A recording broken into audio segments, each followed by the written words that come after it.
And we're live. Good morning, good afternoon, good evening, and welcome to BWTM Sports. We have another big interview for you tonight. If you haven't subscribed already, hit that subscribe button, smash that like button, and share the video. We have all the way from Scotland, top trainer, Billy Nelson. Billy, welcome to the show. Thank you. So, for those people who don't know who Billy Nelson is, tell people a bit more about you, Billy. I train professional boxers just outside Glasgow in a small town called Airdrie. Okay. I've trained professional boxers now for about the last 20 years. Going back to assistant Scott Harrison, Alec Arthur, Willie Lemond, Ricky Burns, to the now. I've got David Brophy, Stephen Simmons, Tommy Falvin, and Martin Bakhole. Okay, wow. That's a lot of fighters you've trained. What got you into the business in the first place, Billy? It was just a friend of mine got me involved in the boxing. I met up with Peter Harrison, Scott Harrison's father, and I went to the gym. I had a few contests myself, and then Peter asked me to be his assistant trainer, and I bit the arm off him because Peter's a fantastic coach, and I've learnt so much off him in the gym as it was. I've learnt a lot more off him, being his assistant trainer. Fantastic. I mean, I've got to say, Scott Harrison is one of my favourite fighters, from the UK shores at least. His fights, when he won the world title and then the way he defended it, when he lost against Medina, he came back and he beat Medina. Big fan of Scott Harrison. Of course, Alex Arthur, his fight against Michael Gomez will always go down as one that was a bit of a shocker, but it's still a good fight. And of course, more recently, you've got Martin Bakhole, that's making waves in the heavyweight division. I believe Martin Bakhole will go the full way. Exceptional talent. He's probably the most gifted fighter he is the most gifted fighter that I've trained personally. He's got all the skills that you could wish for a heavyweight to have, but he's got that added ingredient of speed and the power to match it. Okay, let's get deep into things. Let's talk about British heavyweights, because Martin Bakhole is definitely among them at the moment and making some big noises. When you look at the British heavyweight scope, you've got Dubois, you've got Bakhole, you've got Dave Allen, you've got Chisora, you've got all these guys. What's your thoughts on the British fighters? And I know Gary Cornish came through you as well through the gym at some point, was training with you. Give us your. Look, Gary was a decent fighter, but the fullest respect to Gary, and Gary knows himself. He's not at the same level as Martin. Right, of course. So, what's your thoughts on the current heavyweight division, British? I think it's very strong just now. I do believe that when push comes to shove, I don't think many top promoters will put their boys in. With the top boys in Britain, they're trying to protect their records a wee bit. I'd like to. I mean, I've openly stated that I'd put Martin in with anybody, absolutely anybody in Britain, other than AJ and Tyson Fury. Martin would beat every other heavyweight in the country, even after 10, 11 fights. So you're talking about guys like Derek Chisora and Dillian White and Hughie Fury and Dave Allen. Are those guys that you're talking about there? Everybody. I mean, we sparred every one of those guys that you mentioned there. Okay. And Martin will only get better and better and better with banning and bringing European sparring in, going over to Germany for sparring, going to America for sparring. He needs quality sparring. And the better the sparring he'll get, the better he'll become. Now, And I think it'll be a different animal in the 12 months. absolutely. And now people talk, as you know, across social media, and they'll say, well, sparring doesn't mean anything. But you're a trainer of 20 years, and I respect your views. And many of the trainers around the world, I really like to listen to their views rather than the social media views. Tell us, when you watch Martin sparring with these top names, what are you looking to see in sparring in your mind as a top trainer? Just looking to see how he reacts to the different names. I mean, we've sparred the Bo, we've sparred Chisora, we've sparred Dave Allen, we've sparred Anthony Joshua 50 rounds now. You don't get asked to spar Anthony Joshua for 50 rounds if you're not giving him competitive sparring, very competitive sparring. I mean, it was fantastic. You pay good money to watch that spar.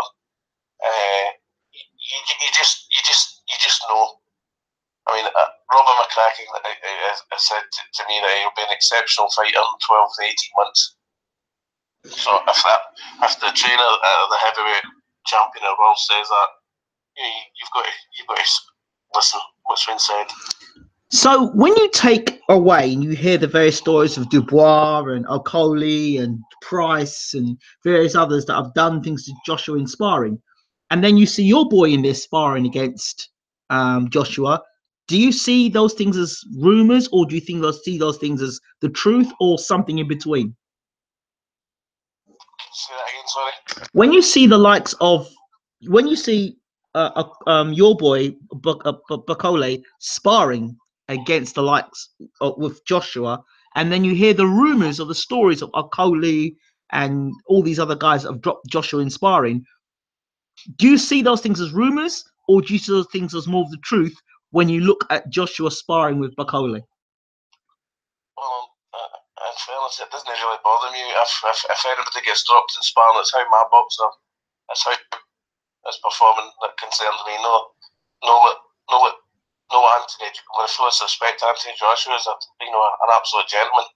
It doesn't bother me how Anthony Joshua is looking in the spar. It's how Mark Bakhole is looking in the spar. Yes, that's what I mean. That's what I mean in respect to that. I'm talking about your view of your fighter, because there's some guys are quite happy to see take their fighter and their fighter get bashed up, and there are other guys that are prepared to protect their fighter in sparring. So what do you see? What's your gauge of sparring, and what should sparring be about when you've got with your guy? Sparring should be working on things that we want to work on for the next fight.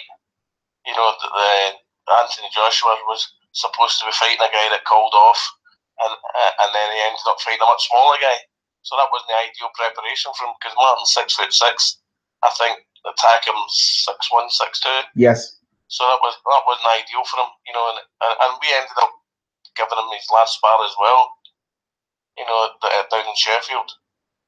But I'm more interested in what my fighter does. So you hear rumours. Listen, rumours are rumours. If it happened, it happened. He'll not be the first guy to get dropped. He'll not be the last guy to get dropped. So what you do on the night, on fight night, that matters. So let's take it back to your guy. So we don't have to talk about your guy in particular, your particular fighter, Martin, but when you deal with a guy that gets dropped in sparring, and that can knock his confidence, how do you bring that confidence back for him to be ready come fight night? Well, in fairness, I think I've only ever had one guy dropped in sparring. Okay. So I can answer that question. Fair enough. That's a good thing then. Is that because of the way, the sort of spars you have? Do you have hard sparring, or do you have technical sparring? We have educational sparring. Okay. You get paid on the night to fight.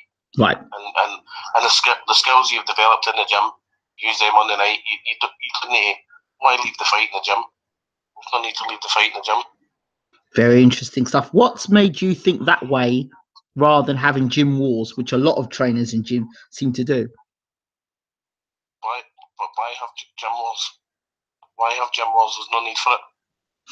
There's some trainers that think, well, don't get me wrong. I've never ever said to another trainer, this is a light spar or whatever. But listen, at the end of the day, seeing a spar, see if somebody see if somebody hit you a hard shot, yeah, you want to hit them a hard shot back. yeah, It's just a natural instinct for a fighter to do. yeah.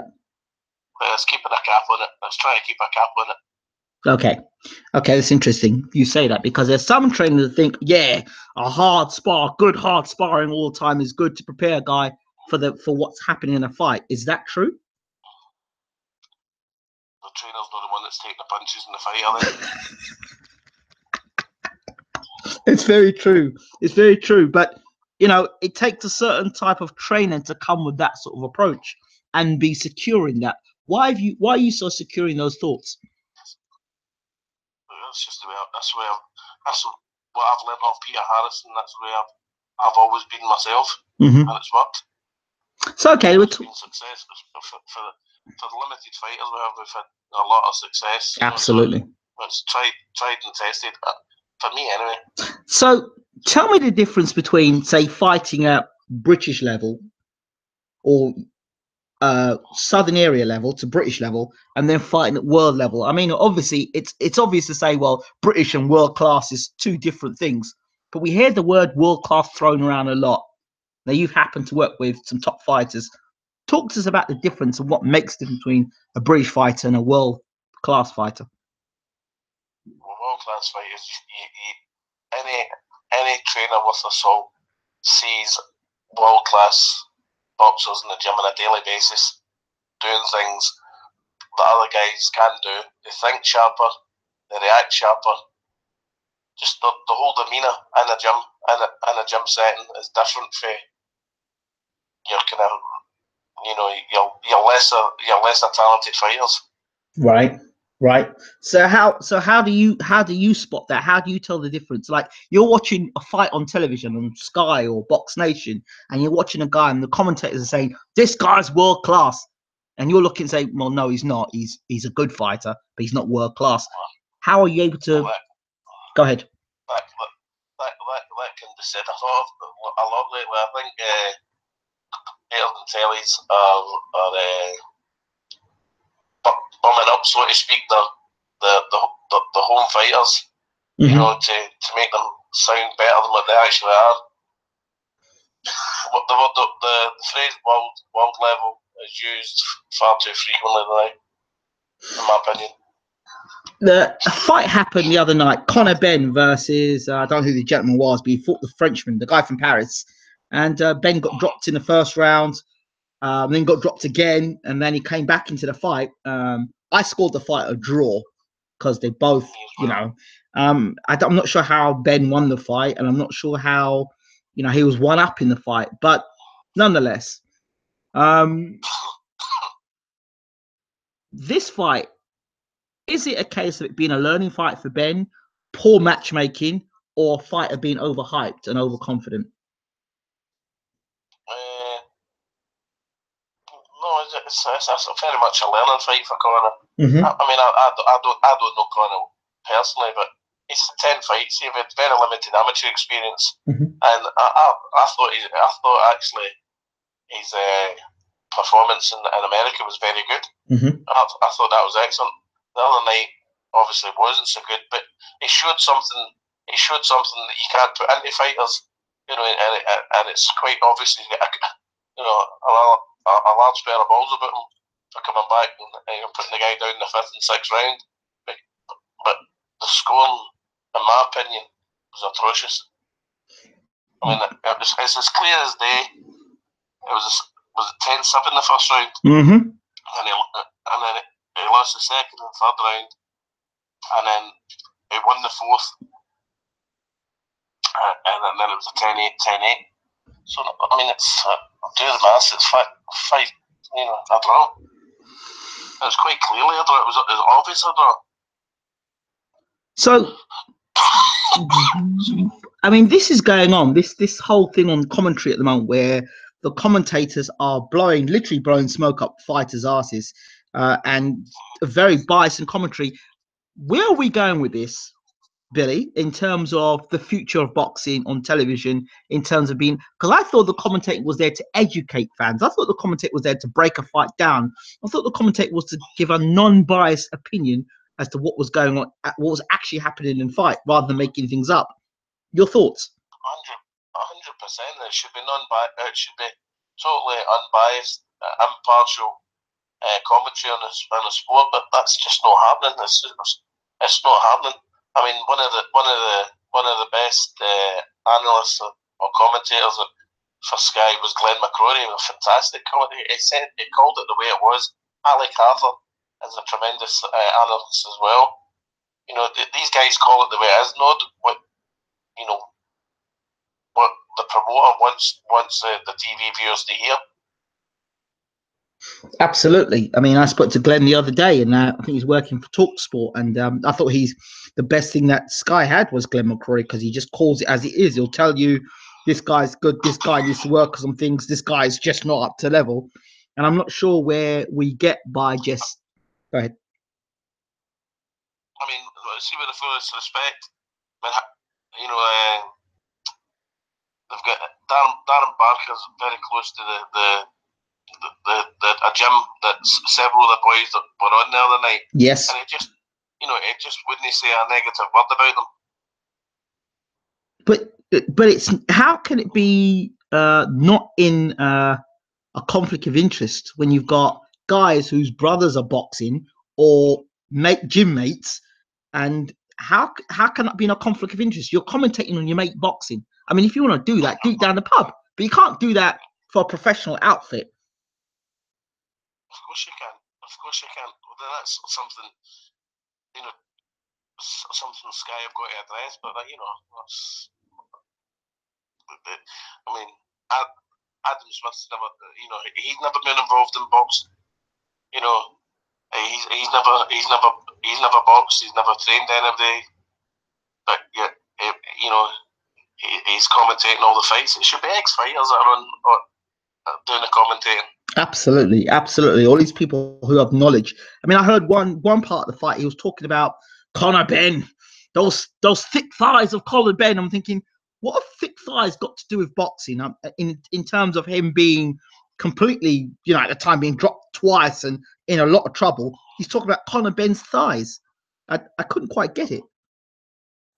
Well, at the end of the fight, he said Eddie Hearn had a draw, and when Eddie got interviewed after the fight, Eddie said he had it for 1 round. So he's kind of justifying the result.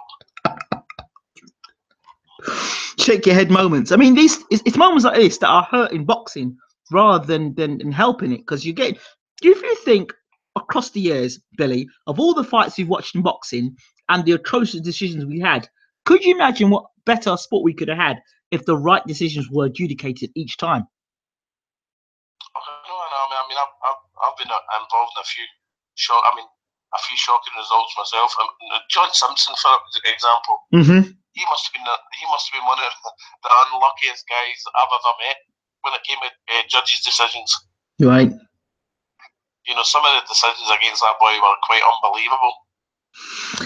Is it because you're the away fighter? Is it because you're Scottish? Is it because you're not part of your face don't fit? It shouldn't matter if you're a home fighter, away fighter, Scottish, Irish, Welsh. Doesn't matter what you are. If you're the winner of a fight, you should be awarded the winner of the fight. Oh, of course, I totally agree with you there, but there are some things that are going around that's not quite right. So politics, it's boxing politics, isn't it? Absolutely. Do you feel it a lot yourself, Billy? Because you're quite outspoken. You say things as you see it. You're quite a straight shooter. Do you feel that way, that because you're a straight shooter, you might not get the rub of the green that other trainers might get? Not necessarily. No. If people don't like what I say, then that's entirely up to them. But if I'm asked a question, I'll give you what I think is the answer. Okay, so what are your thoughts on the general judges? I mean, what qualifies a judge to be a judge in boxing today? Because it seems to me a judge in boxing today, as long as you put me up in a nice hotel and you make sure I'm fed well and you pay me some good money, I'll look after you come the end of a fight. That's what it seems like to me. It doesn't seem that a judge is non-biased anymore. It seems like they're very biased. Your thoughts? But in fairness, you're saying they get paid good money. They get paid a set amount. They get paid a set amount from the governing sanctioning bodies. as well as just the domestic fights. It's not that they're going to get any more money or any less money for, you know, they get a set amount of money. They do get put up in nice hotels and they get flown in. But, you know, I honestly don't know what how they become judges and how they justify becoming judges. But I think in Britain, our referees are as good as anyone in the world. If I'm honest. They're good, but some of the decisions, as like last night on the Ben fight, I mean, that was one that's a bit of a shocker.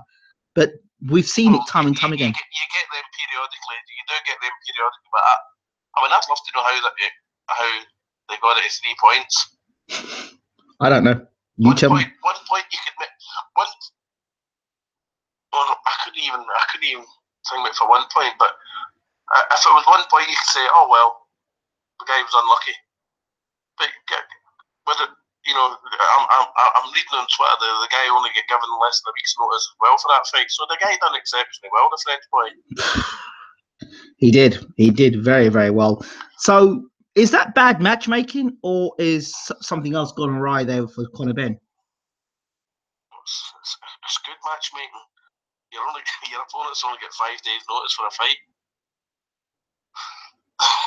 You know what I mean? and he's done particularly well. I don't think that anybody expected that guy to do what he done to Conor Benn in the first no, absolutely not. 3 rounds. No, absolutely not. But Conor Benn's a work in progress. He's got a long way to go, and he freely admitted he's got a long way to go. And good luck to the boy. Because, absolutely. You know, he showed massive balls yes. in the 5th and 6th round. And you know, a lot of fighters won't show that in the fight. You know, absolutely. I wouldn't want to see him in too many of them kind of fights, but he showed he's got heart and guts, and he showed he's a warrior, no doubt about that. But I don't really want to be seeing him at this level having to do that again. To be honest, no, we certainly don't want to be seeing that. So I'd like if I was his trainer, I'd like to see him do maybe a 6th round or go the distance, learn off a good 6th round, and then do a couple of 8 rounders, and even go the distance in those fights as well. You know what I mean? Against not a majorly tough opponent, but an opponent that's going to give you good rounds. Yes, that's what's necessary. So you can learn a good learning fight, a couple of learning fights. Absolutely. Now, let's talk a bit more about things going on in boxing. You talk about politics. What are your thoughts on the whole Tyson Fury situation from the UCAD to now him coming back into boxing? What are your thoughts on it? Oh, so the big man's a big character, isn't he? Yes. He is. To be honest with you, I don't know the ins and outs of the issues that he had. But it's good. It can only be good for heavyweight world boxing for Tyson Fury to come back. Absolutely. What were your thoughts on Hughie Fury's fight against Joseph Parker? I thought it was a very close fight. I personally had Hughie Fury winning it. Mm-hmm. But close, very close. I mean, there's another example, in my opinion, very poor scoring. Absolutely. They had it quite wide for Parker. If I remember, was it 4 and 5 rounds? Yep, something like that. And I thought that that was never the case. Yeah, that's never been the case. Absolutely. I thought, and being fighting at home as well, you would have thought he had some sort of advantage there. He clearly didn't. But there you go. There you're saying, being at home, he should have had an advantage. Well, he don't have an advantage. That's don't have an advantage. I totally agree with you. You get in the ring. It's you versus the other guy. See if you get in that ring as the so-called home fighter. Yes. Depending on thinking the judges will look favourable on you. That's a very, very negative sign for me. Yeah, that's true. I agree with you. I totally agree with you there. But I'm saying a home fighter in the context of the world or the boxing world that we've got today, where there's a lot of home fighters. Now, the Takam fight with Anthony Joshua, what did you think of the stoppage?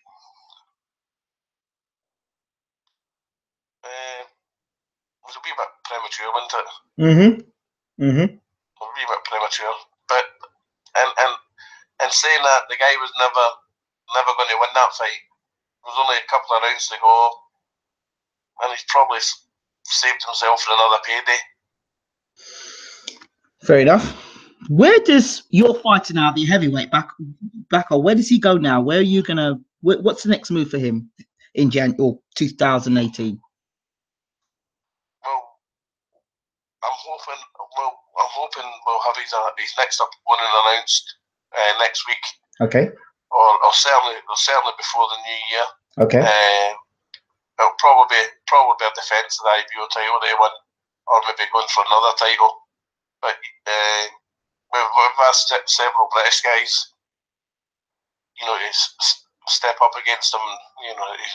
They've said no, so it looks like it'll be another foreigner. But I marked him. I mean, see the last guy, Ali Baguz. Mm-hmm. That guy would give, in my opinion, see guys running about number 10 in Britain. Mm-hmm. He'd give them a good fight. Yeah. Absolutely. Just he get hit with an exceptional shot against Martin. How far do you think Martin is away from fighting Sam Sexton? Sam Sexton? Mm-hmm. The British champion. So I don't think they'd win that fight. If I'm perfectly honest. I know, but I mean, we'd fight him tomorrow and beat him comfortably. I'm sure you would. It wouldn't go 4 or 5 rounds, in my opinion. So there you have an opportunity. Sorry? You have an opportunity to become British champion there. Martin's not got a British license. Ah. Not yet. Okay. But he will have very shortly though. Okay, so when he gets a British license, that will then put him in a position to fight for the British title, correct? Correct, and I think he can also fight for the Commonwealth as well then. Yeah, absolutely. So you said he's got the IBO title. Which IBO title is that one? That's the continental one he's got. Okay, and where does that put him in terms of rankings? Does it give him a 20 ranking, top 20 ranking, or something like that, top 15? I think it's top 20, and then you could go for possibly the international title. Okay. Or Kevin Johnson's got that just now. I'd like that fight if it could get made. I would take that next if it was a possibility. Right. So you'll talk about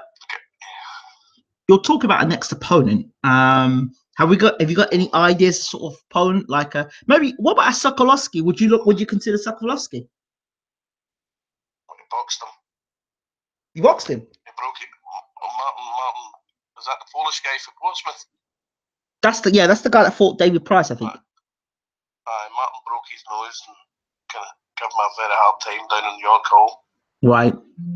Okay. So what sort of guy are we looking at that, an idea, the sort of guy that Martin will be fighting? Is it to move him up the rankings, or is it a stay busy fight? No, definitely move up the rankings.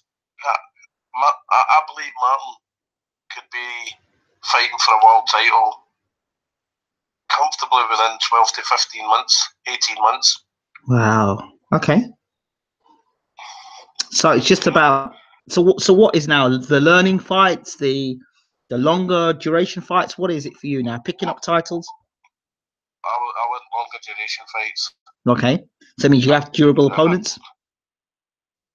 Definitely. I would like me personally, I would like somebody like Kevin Johnson. That would be an ideal opponent. What about Rudenko? Aye. He's good. He's gone the distance with Povetkin, gone the distance with Hughie Fury, gone the distance with Lucas Brown. Guys who can punch. There's a few names in the pod just now, so hopefully we'll have for sure a name, certainly before the end of the month. Okay, let's talk about some of the other fighters that potentially you could fight that could fight out of your gym.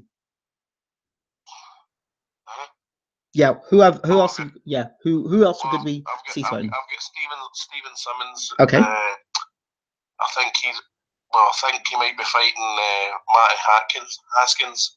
Okay. Matty pulled out injured for the fight in November, but I think I seen yesterday, the day before, that the fight's been ordered for April. Okay. For the British title. Okay. Interesting like that. Tommy Fulton's on the kind of verge of maybe fighting for the British or the Commonwealth. You know, he's borderline. He's been 9 or 10-0. I think he is. He's a Celtic champion. Right. And I've got a youngster called Ian Trotter. He's 4-0. Okay. He's coming along the right lines as well. Okay. And David Brophy, obviously. But David, he's got an issue with his eye just now, and he's waiting to see the doctor.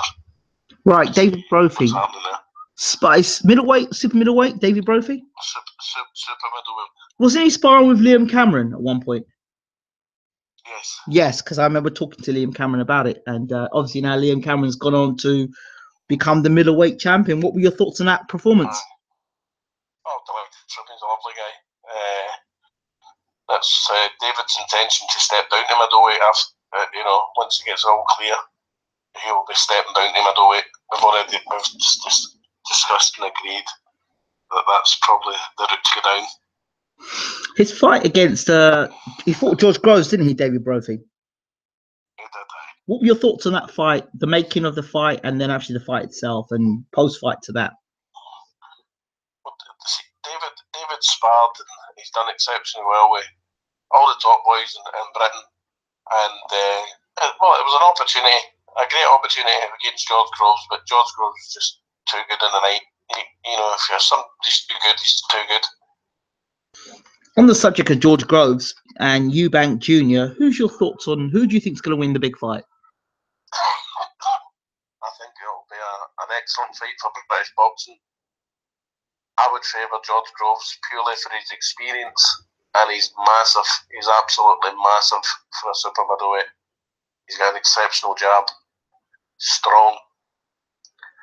But Eubank's got, he's a talented boy as well, isn't he? He's very fast. Yes. Good engine. But we'll see. But I would favour George Groves though. Okay, a fight that happened for the ages, they say, happened last Saturday. Rigondeaux versus Lomachenko. Who is your idea, or what was the idea you had before the fight was made? I thought Ridongo would beat him. How far wrong could I be? How wrong could we all be?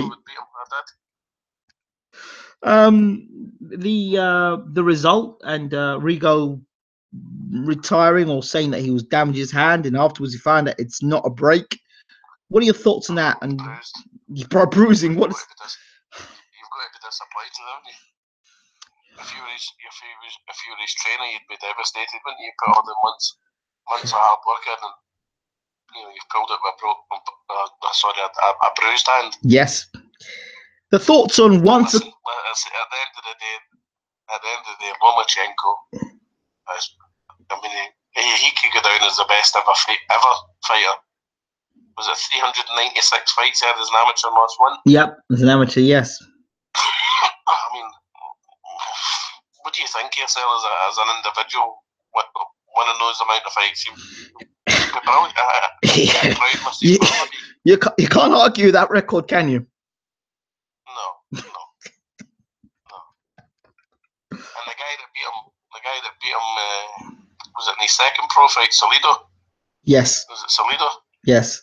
He retired on Saturday and came out of retirement yesterday. Yeah, I heard he wants to fight Lomachenko now, so obviously they're going to pay him a lot of money. Oh, I thought so. The pension funds were right up for Mr. Salido. Yeah, absolutely. They say once a quitter, always a quitter. You're an experienced trainer. What do you think about that?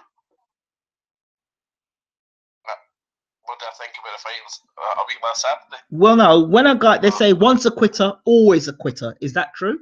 In your experience? I think if somebody quits in a fight, can always resurface in another fight. You know, that's it's in the back of the mind. It's in the back of the mind that you know there's a way out after the going gets too tough, potentially, and it could happen again. So highly likely that it could happen again. Kell Brook is the subject now. He's making his comeback at 154. They said that he kind of quit against Golovkin. They said he quit against Spence. I wouldn't say quit against Golovkin. No. I think he had an injury. Okay. The eye socket was very bad. Okay. You could tell that was bad. Yeah, of course you could. This is what they're saying. I'm not suggesting it. Let's be honest. I mean, getting hit by a Golovkin must be like getting hit by breeze block in the head. Yeah. You know what I mean? He's a hard puncher. And Kell moved up.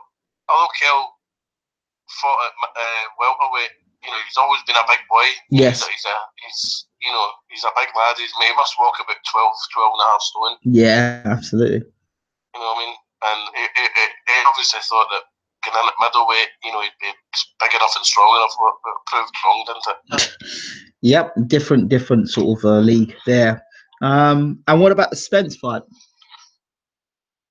Spence, when people say like Spence is a class act. Spence is an exceptional fighter. What a fight that's going to be with Crawford when it happens. Never mind Crawford. What about Thurman? Thurman, he'll beat Thurman. You think so? Aye. Crawford is Crawford's the best fighter I've seen live. Wow. I remember, this might not be good for you to hear, but I remember I interviewed Crawford early in his career. I interviewed him after he beat the guy that knocked out Amir Khan, and I followed him up and I interviewed him again after. I called him. I said, because he was about to fight Ricky Burns, and a lot of people said that Ricky Burns was going to beat Crawford. I said, nope.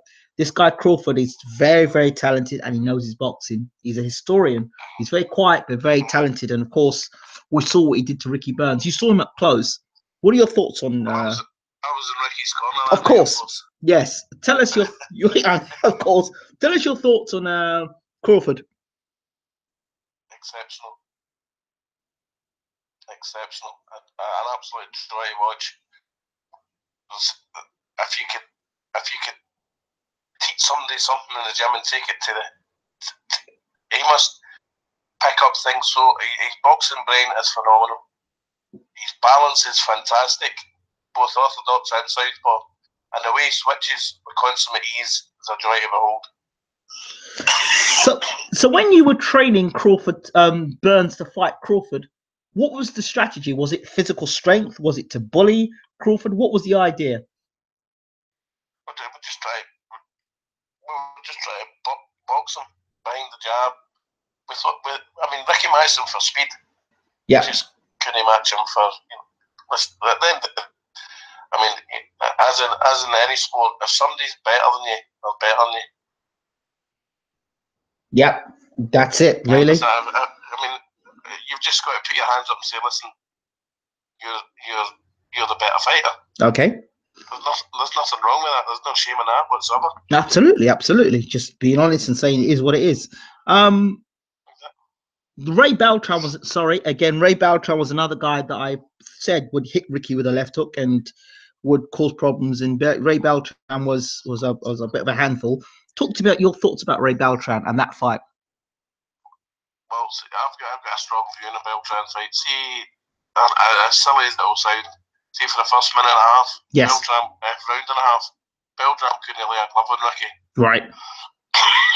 And Ricky got hit with a left hook. Yeah.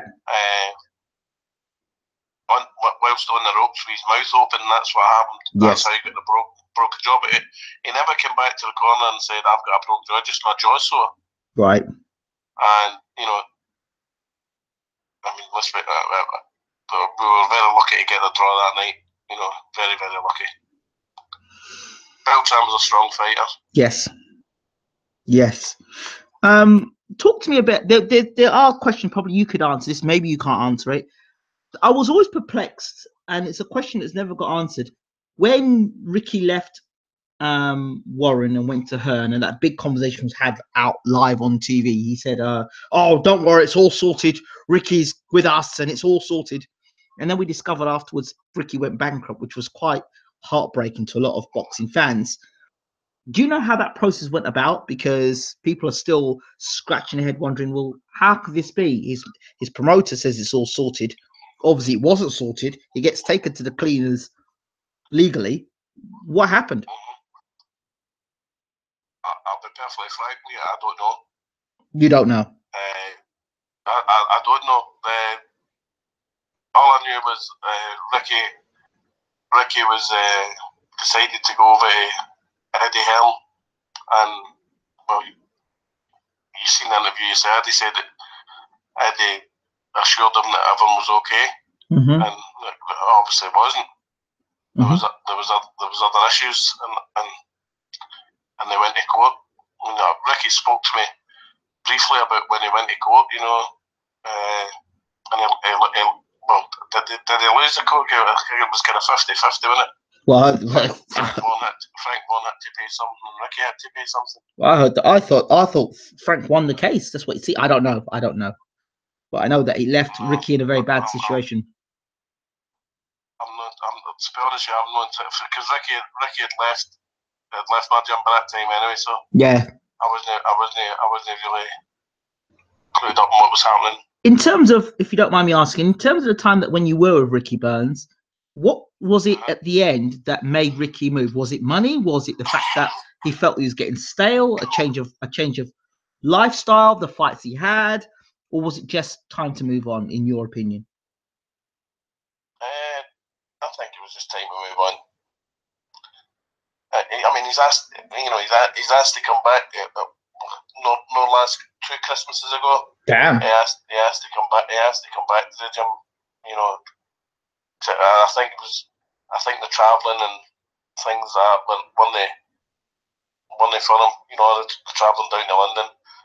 It wasn't going to happen again. Yeah, it's quite interesting because Tunde Ajayi, the trainer of Anthony Yard, says, listen, when a guy leaves my gym, he's gone. He don't come back. Simple as. Because as far as I'm concerned, once you've gone once, you can go again. No. You go, it's your loss. We move on. What's your thoughts on that in terms of a trainer, in your perspective? Well, depending on the circumstances, why he left, you know, I mean, there's actually issues between, no issue. Well, I mean, I never get fully paid for the Kevin Mitchell fight. Okay. You know, so there was issues there, and it was a long time after that Ricky left.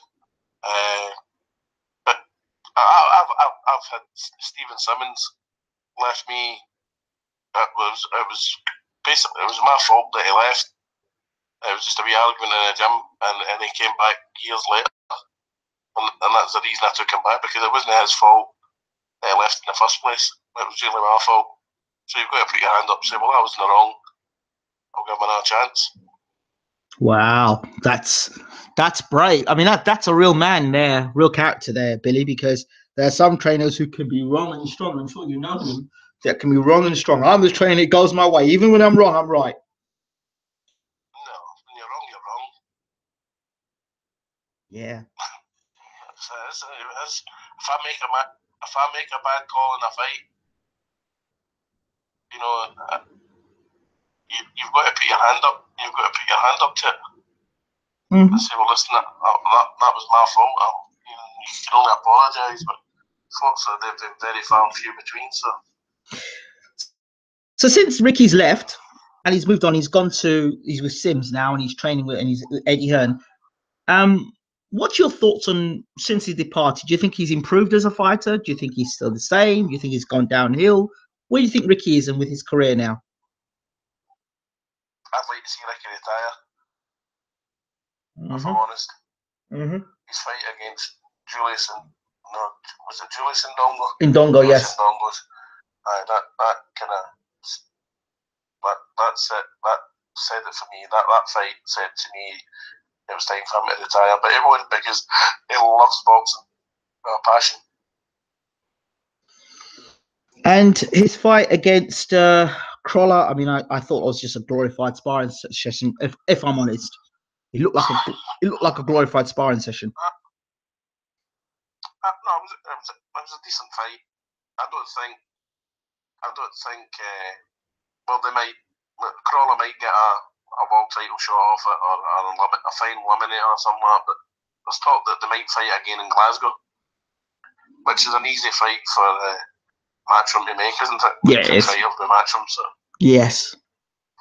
And Anthony Crawler and Ricky are very popular boys, so there's 100%.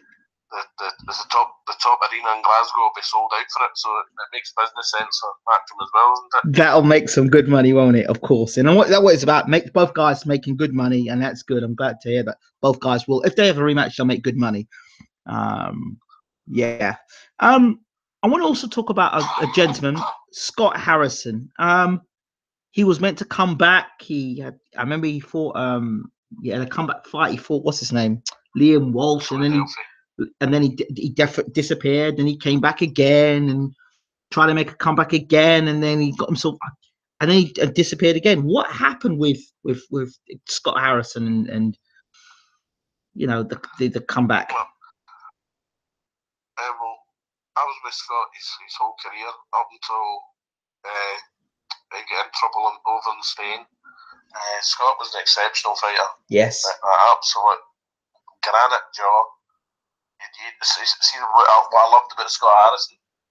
See if Scott ever got hurt, you would never know because his facial expression was the same. Yep. He really was an exceptional fighter. But he obviously had a few issues, and they got the better of his boxing career, unfortunately. It's sad because he's a. Oh, it's very sad because he was an exceptional talent. He was. Exceptional talent. You never seen somebody train like this in your life. No, he was a tremendous fighter. And Buns. All the top boys, they all train murderously. So did they. I really like Scott Harrison. There was something about that guy that every time he fought, tuned in to watch him fight. I always love watching him fight. You'll see him running up into the mountains, and you know he's just so dedicated to his boxing. Really dedicated. Spent a few cold days up there. What do you think? What was your favorite Scott Harrison fight? Chacon, the night he won the world title. Really? That was brilliant. Chacon was a dangerous fighter, you know. Yeah. He went to Hungary and knocked out Coco Kovac in the 6th or 7th round, and supposedly that was the guy that Prince Azim avoided for the WBO title, wasn't it? Wow. I mean that's a big statement for him. Don't get me wrong, I think he fought Victor Polo after that and never looked great at York Hall. We were there, watched it, and he never looked great that night, but he was one tough man, the Argentinian. Yes. What about the other fights, the British fights? There were some great British fights that Harrison was involved in. No, nobody in Britain could touch him. No, he was very unfortunate in the respect that nobody would challenge him for the British title because he would have just walked through the people. He was far too strong, big and strong for him. Yeah. They couldn't get him an opponent so he could win the British title belt outright. In my opinion, the British Boxing Board of Control should have gave him a Lonsdale belt because it's not his fault. Well, it's not his fault that nobody wants to fight him. No, but he was a good fighter, really. I remember he put them arms up and you have the muscles around his arms really tight, and he'd walk forward. I remember Wayne McCulloch said to me one time, he said that the way he said, Billy, he said, I thought, oh, he looks terrible. And he did. He looked Skeletor on the scale, Scott Harrison. He looked terrible.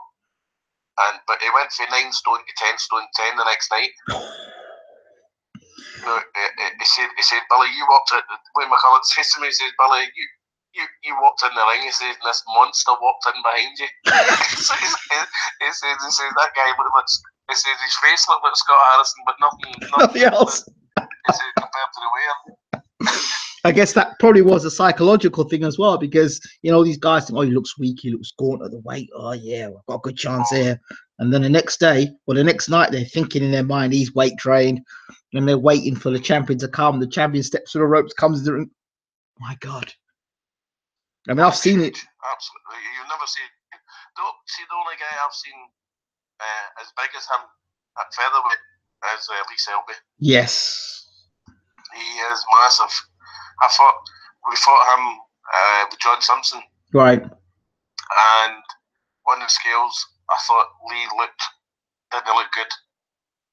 But see the next night, see when he stopped John Simpson. Yep. And he put his arms up, see his lats, they were massive. Wow. Absolutely, he looked like a light middleweight. Welterweight, light middleweight, so he did. So, what a good fighter he is as well. Where would you put? You've got Frampton, you've got Selby, you've got what's the other guy? Warrington.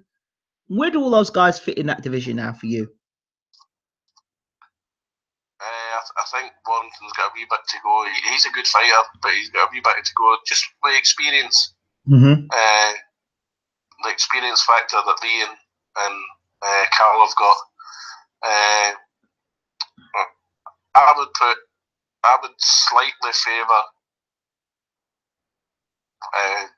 Lee Selby just now, just slightly. Okay, so Selby versus Frampton. You think Selby? Just slightly, very, very close, though. Very close. And I think Carl Frampton punches harder, but I think Selby's a box of tricks. He's really good, really good. And where do you put Leo Santa Cruz in all of this mix? He's got to be ahead of him, and he beat Frampton a lot of time, didn't he? Yeah, he beat Frampton, yeah. So, what do you think? He's got to be up there ahead of two boys just now. So how does Santa Cruz and Selby go? I would fancy Santa Cruz. Ooh, interesting. And let's throw Gary Russell Jr. into the mix as well. Oh no, Selby and Frampton beat him. Interesting. So I think Selby and what's the gentleman's name are going to fight soon. Selby and Warrington are going to fight next. I suppose is it Leeds football ground or something? So I hear, but I think Selby's going to box the living daylights off him, to be honest. I think so. I don't know. He's got the power to. He's very, very skillful, Selby. Very skillful. He is. But Warrington's a tough wee guy as well. His heart's in the right place. He'll work hard. He might take Selby. He's come close. Selby's not been involved in a war yet, and it'd be interesting to see if and when he gets drawn into a war. Yeah, it'd be interesting. Frampton will certainly draw him into a war. Absolutely. What's your thoughts on Josh Taylor? I do like that guy very much. I think he's a talent and a half. Your thoughts on Josh Taylor? Fighter. Absolutely. He's an exceptional fighter. He could be the best out of a lot of them. Although there's a boy down in England. Is it Josh Kelly? Yes. He's very good as well, isn't he? Yes, he is. Good. Very talented. So, in terms of Scottish fighters and Josh Taylor, where does he fit? In terms of your prediction, you knew where Ricky Burns was going. You kind of knew where Scott Harrison was going. Where does Josh Taylor go in terms of those two guys you just mentioned? Does he surpass them? I think Josh will win a world title. Okay, but does he? He's certainly get the ability to win a world title. Okay. When O'Hara Davis fought him, what were your thoughts before the fight? I knew Taylor would beat him hands down. Why was that? Because he's better in every department. He punches as hard. He's faster. He's more skillful. He's more skilled. He had everything that O'Hara Davis hasn't, and it was proven proved to be the case. What were your thoughts on his trainer saying that O'Hara Davis punches as hard as Julian Jackson? Well, why did they not do it then?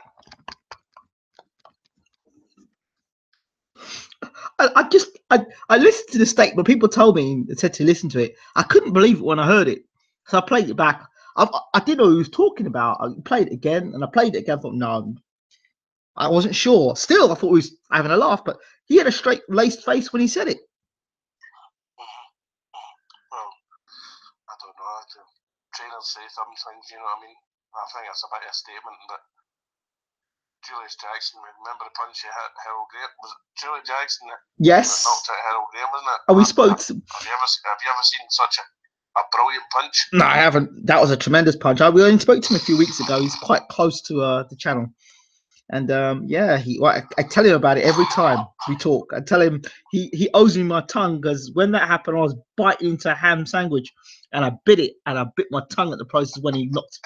It was the most horrific punch. What are your... Go ahead.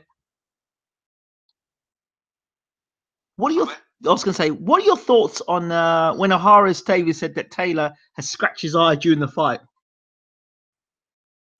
Well, it was his nose that was a problem, wasn't it? O'Hara Davis said it was his nose. So he couldn't breathe out his nose properly. Oh, dear me. Listen, if you're a fighter, you'd fight with two broken hands, one eye shut. So you know, do you think the writing's on the wall now for O'Hara Davis and his career because of what happened and how the fight ended? As I said earlier, if he's going to stop for a damaged nose, there'll be hard fights for him in his career further down the line. Will that resurface today? Any good fighter is going to want to test the heart. Absolutely, they'll test his heart. Want to test his heart and his chin again. How does Josh Taylor do something like Ndongo today? Julius Ndongo? Yes. Josh Taylor beats Ndongo to stop Ndongo. I was super confident Terence Crawford would stop him. Yeah. I think he would stop him with the shot that he stopped him with, mind you, but I knew Crawford would stop Ndongo. Well, did you feel even though he beat Ricky Burns? Yeah. Ricky Burns is, Ricky, as great a fighter as Ricky is, he's not as good against southpaws, and I don't think Ndongo looked anything special against Ricky. Right. It's just that Ricky never performed that night. Right. And it's a different level again against Crawford. Yep. That's the thing. You see, what people in the UK like, or what boxing fans like to do is, well, okay, you beat Ricky Burns, so if you can beat Ricky Burns, that means that you've arrived. And then you say, well, you arrived. Let's put you. But then he went and beat Gamboa, and then he stopped Gamboa.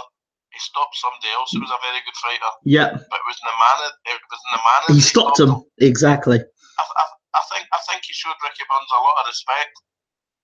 Because he went out and done a number in Gamboa and the guy after. Yeah. So fair play to Ricky Burns for going the distance with Crawford. Yeah, I think that's because Ricky probably didn't say anything derogatory to Crawford in the way that those two other guys did. Those guys were beefing personal. So yeah. Just to close off, Billy, I want to talk a moment about Jim Watt. He was somebody that I love listening to in boxing. Have you heard from Jim and how he's doing? And because I haven't heard from him for ages, if he's okay and stuff. I think Jim's a keen golfer, and he'll be spending a lot of time in the golf course now. Jim Watt. On forums, Jim used to get a hard time for his commentating, but I thought Jim Watt was a good analyst during the fight. Good at breaking down the fight. Yes. He could see things that non-boxing people couldn't see. That's for sure. Totally agree. I guess one of the things sometimes Jim Watt, people did rip him for his maybe his scorecards. People used to think that his scorecards were already fixed before he even got into the arena. That was one of the things that people thought about Jim Watt. But otherwise, I love listening to Jim Watt. One thing I loved about Jim, if you were a betting man and it was your fighter that was in trouble, it was terrible to listen to Jim Watt because you knew when he said his legs have gone. Once he said that, you knew the fight was over for your guy. So You'll be ripping up your bookie slip, wouldn't you? It said his legs are gone. As soon as he said that, he said, "That's it. I've lost. I've lost my bet tonight. That's it." And turn over the football. and there are many nights that Jim Watt said that I put bets on fights, and one in particular, 2 fights. I remember him. The Nigel Benn, Chris Eubank, the first fight. His leg when Eubank hit him with a 1-2 and stopped him there, and when Ben fought Watson, those were 2 nights that I remember. Big fight live with Jim Watt and Reg Guttridge. Painful memories, but great memories though. Great memories. I mean, see, a very good commentator I thought in boxing was Ian Darke. Ian Darke, that's my favourite commentator. You just said it. Oh, guy's a class act. Absolute class act. For a man that's as far as I'm aware, he's doing no boxing background. Yeah. That man was an excellent commentator as well. He was. He painted the story for you. He gave you the information. He talked about the fight, and he made you engrossed in the fight. His voice was like somebody singing beautifully next to you while watches it. He wasn't distracting. He wasn't biased. He was just straight down the line of what he saw it. He said it and he saw it as it was. Beautiful voice. And he got you involved in the fight. Absolutely, and that's so key today. Oh, you know. And I'll tell you another guy who's good on Box Nation. John Rawling. Barry Jones. Who's that? Barry Jones. That's my old gym mate there, Barry Jones. My old gym mate. Yeah, Barry Jones, class act. What do you think of John Rawling? Oh, very much so. John's excellent as well. Yeah, there you go. A very nice man, you know. He is. I've met him a few times. Very nice guy. Very respectful. He's got a heart of gold, that man. Yeah, he's a good man. Very good man. And one other man I like to see. 2 other guys I like to see in boxing. Jim Rosenthal. I've got to give a massive shout out to Jim Rosenthal. Oh, aye. And what's the other guy's name? Jim Rosenthal. And Paul Dempsey.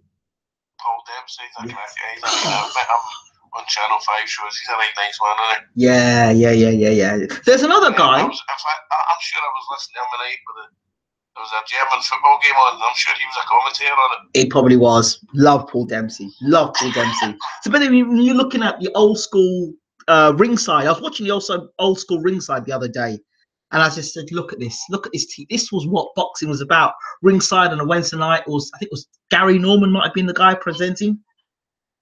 You remember him?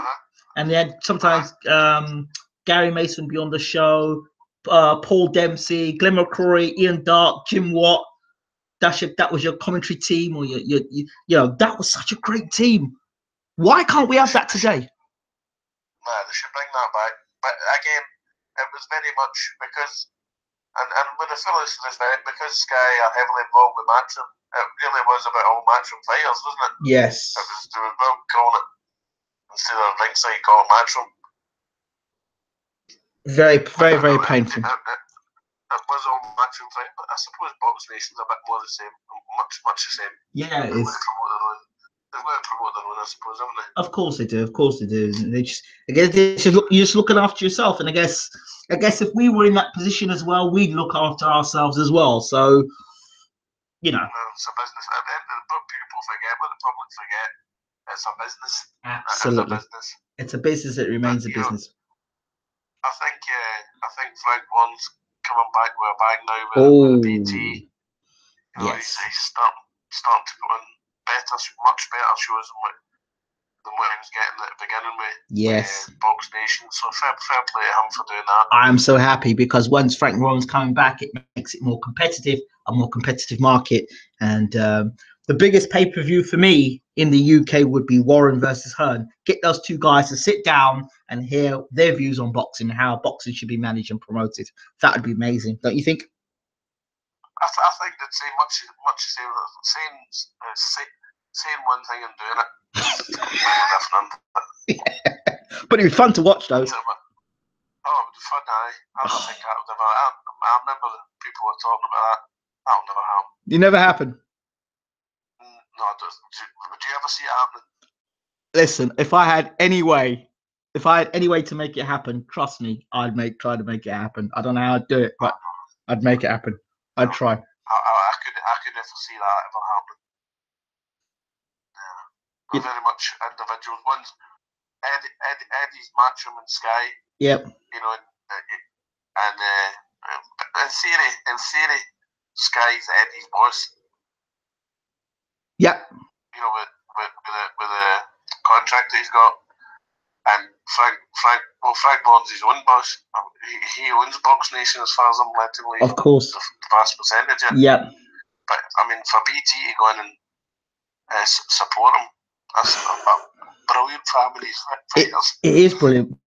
But I mean, you know, if HBO and Showtime can come together for Tyson and Lewis, anything is possible. Anything can happen. And after just before we finish, as our final question, your thoughts on Conor McGregor, the fight against Mayweather, the potential rematch against Mayweather, and also Manny Pacquiao fighting McGregor. Your thoughts in closing? Interest. I think it shouldn't have been allowed because he said one thing that was his first fight. He get X amount of millions of pounds, and there's guys fighting all their life as a boxer and boxing, and they're getting bypassed for a big payday when somebody's just coming in for another sport and getting paid handsomely. And I mean, let's be perfectly honest. If Conor McGregor was fighting, it wouldn't even be British level, would he? No, to be honest, he wouldn't be. And you're getting reportedly £100 million for that. Imagine you getting £100 million for a British title fight. Thank you very much. I'm retired after that fight. I don't care what happens. I'd fall over for that. Do you get my point? Yeah, I get your point. Absolutely. I know guys that have fought for British titles and maybe get £6,000, £7,000. Yeah. For that level of fight, and Conor's getting £100 million. But fair play, Conor. I mean, fair play to the man for promoting the show and doing what he's got to do to earn that money. It's an extraordinary amount of money to earn for your first fight, isn't it? Well, according to Frank Maloney, or Kelly Maloney will be now, at least Jack Ripper wore a mask.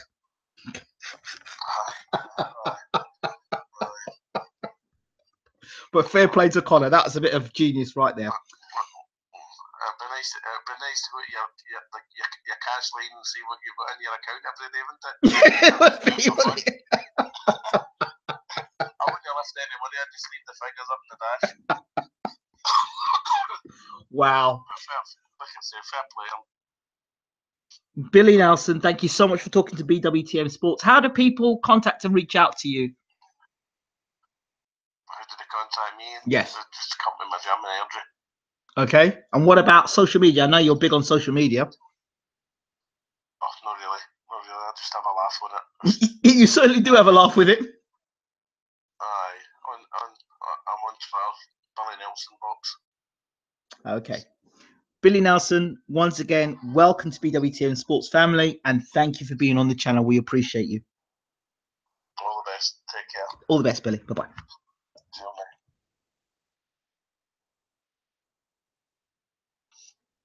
mate. So there you have it, Billy Nelson talking to us on BWTM Sports. Now, I have some breaking news for you tomorrow. Around, let me think, 3 o'clock, between 2 and 3 o'clock. All I will say to you is between 3 and 4 o'clock, keep your eyes open. Make sure you subscribe to the channel. Keep your eyes open for an uploaded video between 3 and 4 o'clock tomorrow. Hopefully between 3 and 4 o'clock tomorrow, we should have a video uploaded tomorrow. That's all I can say. We should have a video upload tomorrow between 3 and 4 o'clock tomorrow. It should be very interesting. It should get people writing. It should get people talking. I'm going to try and get a hold of some other heavyweight promoters, stroke managers tonight. So if I do get a hold of them, stay tuned. We'll probably have an interview lined up. So just stay tuned to BWTN Sports. Speak to you soon.